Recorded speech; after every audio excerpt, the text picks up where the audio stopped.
Allahumma salli wa sallim ala sayyidina Muhammadin.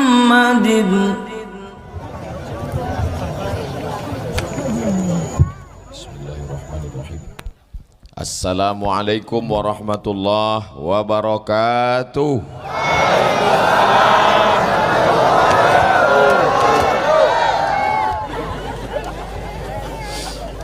Semoga Ustadz sehat selalu. Amin. Saya mau tanyakan mengenai sholat Jumat. Ketika khotib naik ke atas mimbar, jemaah datang terlambat, langsung sholat sunat. Sedangkan khotib sudah membacakan khutbah. Apakah itu sah atau tidak Pak Ustadz? Oke, saya jawab, saya cerita, jamaahnya menjawab.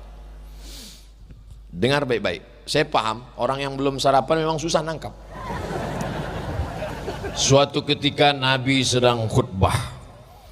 Nabi khutbah di atas mimbar. Mimbar Nabi itu lantainya 3, tangganya 3. 1, 2, 3. Nabi sedang khutbah 3. Berarti yang tidak dibuat Nabi bid'ah. Ini 2 lantai ini bid'ah. 1 lantai, 2 lantai, 3 lantai. Nabi sedang khutbah. Ketika Nabi sedang khutbah, tiba-tiba datang seorang laki-laki terlambat. Duduk dia. Duduk. Langsung kata Nabi, "Qum." Berdiri kata Nabi. "Sholli." Salat 2 rakaat.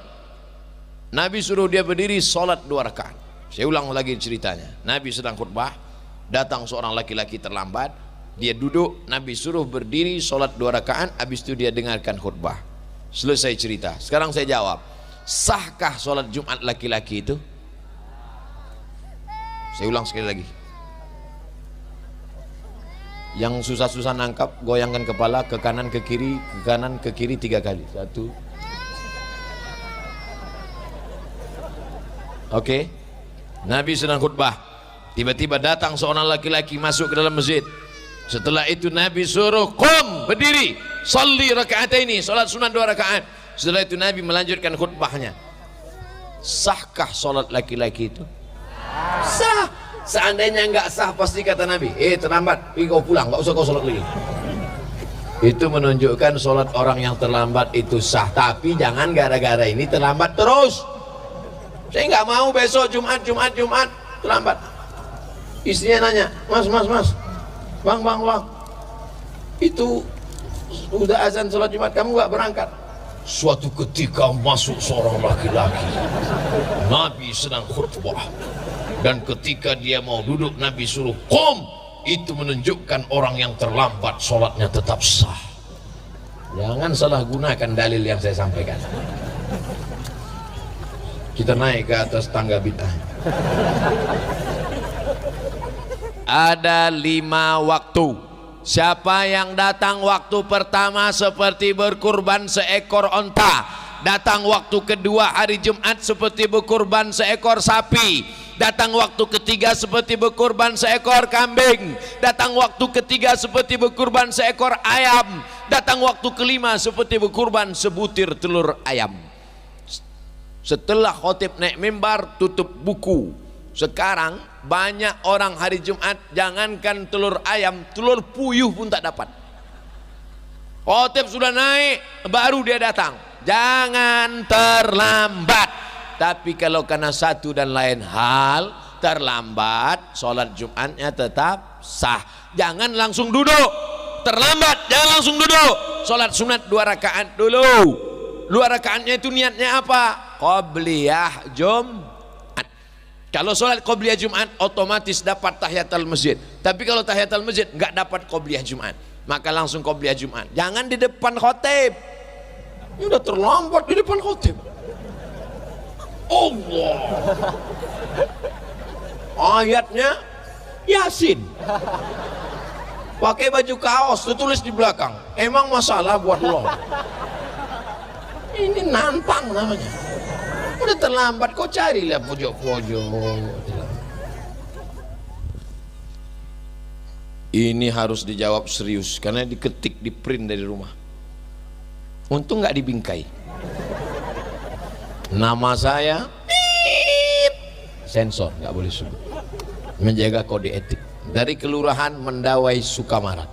Bagaimana menyikapi orang nganggap sholat dan puasa tidak wajib karena dia menerapkan ilmu hakikat?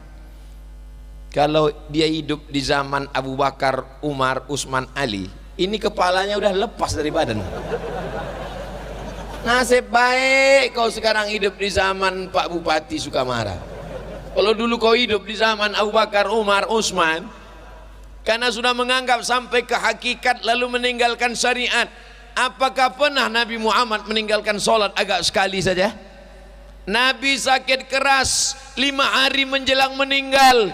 Nabi meninggal hari Senin, hari Rabu, Kamis, Jumat, Sabtu, Ahad, Senin. Hari Rabu Nabi sakit keras, diambil kirbah. Kirbah itu kulit kambing yang dijahit tempat air minum, disiramkan ke wajah Nabi 5 kirbah.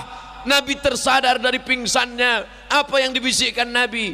Bawa aku sholat berjamaah. Nabi dijamin masuk surga. Hakikat, syariat, tarikat, makrifat menyatu dalam diri Nabi. Al-haqiqatu bila syariatin batilah. Orang yang ngaku hakikat meninggalkan syariat batil. Wasyariatu bila haqiqatin atilah. Orang yang hanya syariat meninggalkan hakikat sia-sia. Oleh sebab itu ciri ulama ahlus sunnah wal jamaah adalah dengan melaksanakan sejalan antara syariat dan hakikat. Ini majelis ulama mesti memanggil orang ini. Kalau dia guru, ini murid-muridnya berbahaya. Kalau satu orang nyasar nggak apa-apa, ini supir truk nyasar, habis sama brondolnya ikut nyasar. Kalau ada yang mengajarkan begini, mesti dipanggil. Kenapa? Abu Bakar, Umar, Utsman, Ali, Thal'ah, Zubair. Makanya kita Ahlus Sunnah wal Jamaah berpegang pada 3: akidah Asy'ari, fikih Syafi'i, tasawufnya Sunni, bukan tasawuf falsafi. Tasawuf siapa? Tasawuf Abu Hamid Al-Ghazali dan Junaid Al-Baghdadi. Tarekatnya Naqsyabandi, Abul Hasan Syazili, Rifai, Abah Guru kumpul tarekatnya Samaniyah. Mereka tetap melaksanakan syariat tanpa meninggalkan syariat. Maka kalau ada orang mengaku-ngaku hakikat meninggalkan syariat, kamu kenapa enggak sholat? Sholat itu hanya syariat saja, saya cukup sholat batin saja. Kamu enggak puasa? Puasa itu syariat, saya cukup puasa batin. Pas siang makan. Kalau gitu kau makan syariat aja, makan hakikat. Nanti istrinya nanya, kamu nggak masak? Saya masak hakikat saja. Oh, makanlah kuali hakikat. Paham? Enak ceramah di Sukamara nih. Orangnya cerdas-cerdas. Syukron. Belum dijawab udah syukron. Syukron Ustaz Somad sudah berkenan datang di tanah Sukamara. Saya Ibu Tit dari Mendawai.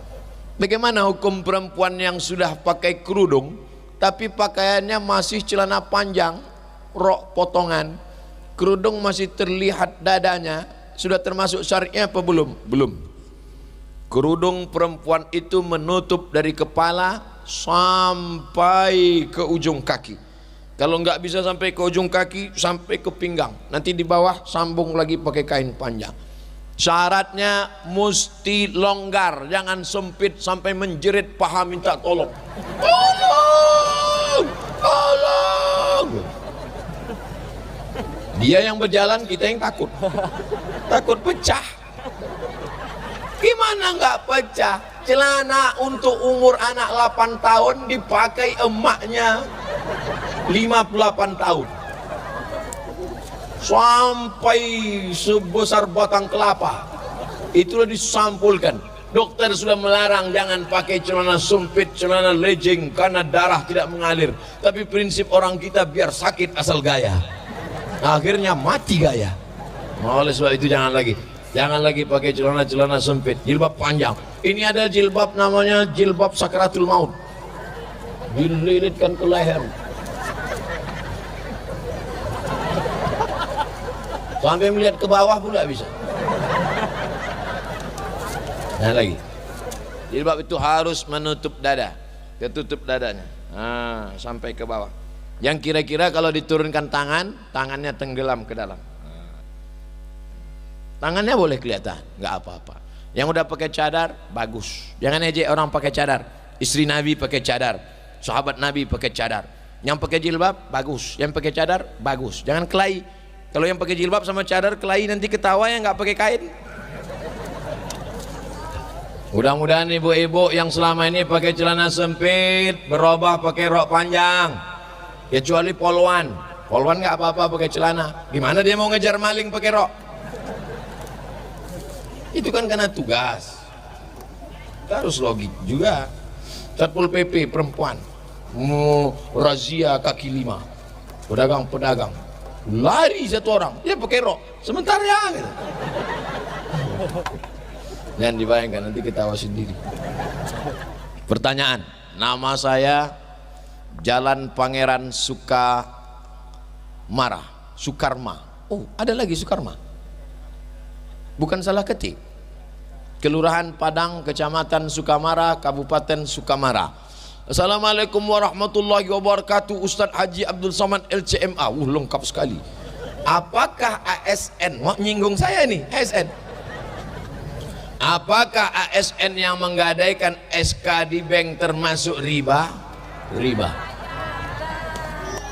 Ibu bapak yang menggadaikan SK ASN, yang menggadaikan surat tanah, yang menggadaikan BPKB, yang lebih parah lagi menggadaikan surat nikah. Kalau ada yang bisa dijual untuk membom itu, jual ini, ambil duitnya, dibom ke bank supaya lunas. Bom, bagus. Mohon maaf Pak Ustadz, kalau saya jual ini, saya bom ini, meledak semuanya. Oke, kalau gitu kau lunasi aja sampai lunas. Ya Allah, tolong saudara kami supaya hutangnya lunas. Jangan terjebak riba. Adapun yang punya niat mau ngutang-ngutang, jangan lagi ngutang. Ustadz Somad ini sombong sekali. Memangnya Ustadz nggak pernah menggadaikan SK Pak Ustadz? Nggak pernah. BPKB Pak Ustadz? Nggak pernah. Jadi Ustadz minjam uang kemana? Dulu saya minjam, ada pinjaman lunak tanpa bunga, namanya Emak Bank. Emak saya. Mak, aku mau beli mobil, pinjaman lunak tanpa bunga. Dibukanya lah gelangnya, gelang sama cincin. Kau dari kecil menyusahkan sampai tua. Memang mak saya itu luar biasa. Saya mau ke Mesir, dijualnya gelang. Saya mau ke Maroko, dijualnya gelang. Saya mau beli mobil, dijualnya gelang. Sampai akhirnya mati deh, meninggal mak saya itu. Sebelum dia meninggal, kata dia, tolong belikan aku tanah di bagian kakekmu semeter, karena dia mau dikebumikan situ. Sekarang saya pergi, saya beli tanah itu 22 meter, habis itu ke belakang 60 meter, saya wakafkan semuanya untuk kuburan umat Islam. Mudah-mudahan dilapangkan Allah kubur mak saya. Tak pernah ada rasa puas kepada orang tua. Maka pesan saya, yang masih hidup maknya, masih hidup ayahnya, pulang dari sini kau belikan lontong sayur, suapi deh. Yang masih hidup maknya, pulang dari sini suapkan makanannya, buatkan teh manis, hidupkan dia, peluk dia, cium tangannya. Karena nanti kalau dia sudah meninggal dunia, barulah kau terasa bekas tempat duduknya pun, kalau kau duduk di situ hilang rindu. Bekas tempat sholat sajadahnya pun, kalau kau bentang di tengah malam sholat, kau di situ hilang rindu. Bekas tempat dia berjalan dulu, tetangga sahabat kau jumpai orang itu, puas rindu. Tapi tak ada gunanya. Mumpung dia masih ada sekarang, kasih dia makanan paling dia suka, kasih dia duit. Jangan sampai dia datang ke rumahmu minjam duit 50.000. Nah, minjam duit 50.000, nah, apa kau katakan? Sebentar ya mak, ku tanya biniku dulu. Wow, kau betul-betul persatuan anggota suami takut bini. Ibu pandai berkata, katakan ibu kepada suami-suami ibu, aku milik suamiku, suamiku milik ibunya. Katakan, ibu yang rela menghilangkan kasih sayangnya 50%, untuk membiarkan ibu suamimu, maka ibu pun nanti akan dimuliakan oleh anak-anak ibu insyaallah. Amin. Janganlah nangis. Kalau saya nangis, ibu nangis juga, nanti kita dikira orang nonton film India. Assalamualaikum warahmatullahi wabarakatuh. Ustaz Abdul Somad, semoga Allah melimpahkan rahmatnya kepadamu Pak Ustaz.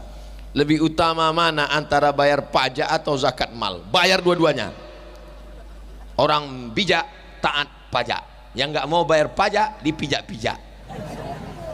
Saya bayar pajak, dan alhamdulillah syukurnya di negara kesatuan Republik Indonesia, siapa yang bayar zakat maka pajaknya dikurangi, dengan syarat bayar zakatnya di Badan Amil Zakat Nasional. Ada surat keterangan stempelnya, nanti ditunjukkan di kantor pajak, maka pajaknya berkurang. Ustaz tahu dari mana? Jamaah.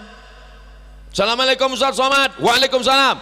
Saya sedang berada di kantor pajak. Ini orang pajak ngembalikan pajak saya 2 juta. Kenapa? Karena saya dianggap sudah bayar zakat, maka pajak berkurang. Halalkah bagi saya? Halal. Bayar pajak, bayar zakat ke tempat resmi, minta resit dan keterangannya, ada stempelnya, maka pajak berkurang disebabkan zakat. Sudah diatur dalam undang-undang. Itu diperjuangkan oleh anggota dewan kita DPR RI. Mudah-mudahan anggota-anggota dewan yang memperjuangkan ajaran Islam, mengeluarkan undang-undang, diberikan Allah mereka balasan berlipat ganda. Apakah zaman Nabi sudah ada pajak? Zaman Nabi tak ada pajak. STNK SIM pun tak ada. Tapi jangan ini jadi dalil, jangan ini dijadikan dalil. Nanti razia, mana STNK BPKB, mana bukti bayar pajak, mana SIM. Mohon maaf Pak Polisi, Nabi nggak punya SIM. SIM ini bid'ah, wa kullu bid'atin dhalalah, wa kullu dhalalatin finnar. Kita kan tinggal di negara, lalu kemudian pengurus negara ini bermusyawarah di DPR mengeluarkan pendapatan negara dengan pajak. Maka kita bayar pajak, pajak kendaraan bermotor, pajak bumi dan bangunan. Tapi kalau kita bayar zakatnya resmi, pajak kita berkurang. Perhatikan baik-baik. Bayar zakat, jangan bayar zakat sendiri-sendiri. Bayar zakat ke Badan Amil Zakat Nasional Sukamara. Kertas terakhir. Alamat Gang Sedulur. Jawa ini. Sedulur sederek sedoyo. Gaji ASN apakah wajib zakat? Jangan cerita gaji, karena ada orang gajinya 2 juta, pendapatannya 20 juta. Kenapa begitu? Hitung total semua, gaji, SPPD, tunjangan, uang tunjang, uang sipak, uang sundul, uang tanduk, uang sikut, total semua. Gimana cara ngitungnya Pak Ustadz? 85 gram emas wajib mengeluarkan 2,5%. Ingat, 85, 85, 85, 85, 85, 85. Jangan pulang dari sini jadi 58. Berapa? 85. Ingat saja tahun 85. Kira-kira bapak sama ibu tahun apa yang paling berkesan 85? Mama, kita ketemu kan tahun 85 kan? 85 gram, 1 gram emas 500.000 kali 85 gram 42 juta. 42 juta 500 bagi 12 bulan. Saya paham orang yang belum sarapan susah nangkap hitung-hitung. Dengarkan aja ceramah saya ini. Yang susah nangkap sekarang, nanti diputar videonya di channel Ustaz Abdul Somad Official. Subscribe, like and share. 85 gram kali 500.000 sama dengan 42.500.000 selama 1 tahun. Siapa yang penghasilannya 85 gram kali 500.000 42.500.000 selama 1 tahun, dia sudah kena zakat 2,5%. 45 juta 45 juta pula 42.500.000 itu kalau dibagi setiap bulan keluar bagaimana? 42.500.000 bagi 12 bulan sama dengan 3.600.000. Payah ngitungnya kalau 3.600.000. Oke, kita bulatkan 4 juta. Mudah-mudahan semuanya yang gajinya kurang dari 4 juta penghasilannya lengkap sejak ceramah ini terhitung dari Januari 2020 4 juta ke atas. Amin. Mudah cara ngitungnya. Gimana cara ngitungnya? 1 juta 2,5%. 1.025.000, 1.025.000, 1.025.000, 1.025.000. Kalau bapak sebulan dapat 4 juta, berapakah zakatnya? Sampai deh. Kalau ibu dapat 1 bulan 10 juta, berapakah zakatnya? 250.000. Mudah cara ngitung. Mudah-mudahan bulan depan dapat 10 juta. Amin. Keluarkan 250.000 langsung ke Badan Amil Zakat Nasional Kabupaten Sukamara. Pak Ustadz, saya keluarkan tiap bulan 100.000 atau setahun sekali? Tiap bulan kan sama aja, 1 bulan 100.000, 1 tahun 1.200.000. Kalau 100.000 setannya nggak nggoda. Tan kita goda nih, nggak usahlah 100.000 kata dia. Set setan ngajak kawannya, satu manggil Tan, satu manggil Set. Gimana nih, kita goda nggak nih? Nggak usahlah 100.000 kata dia.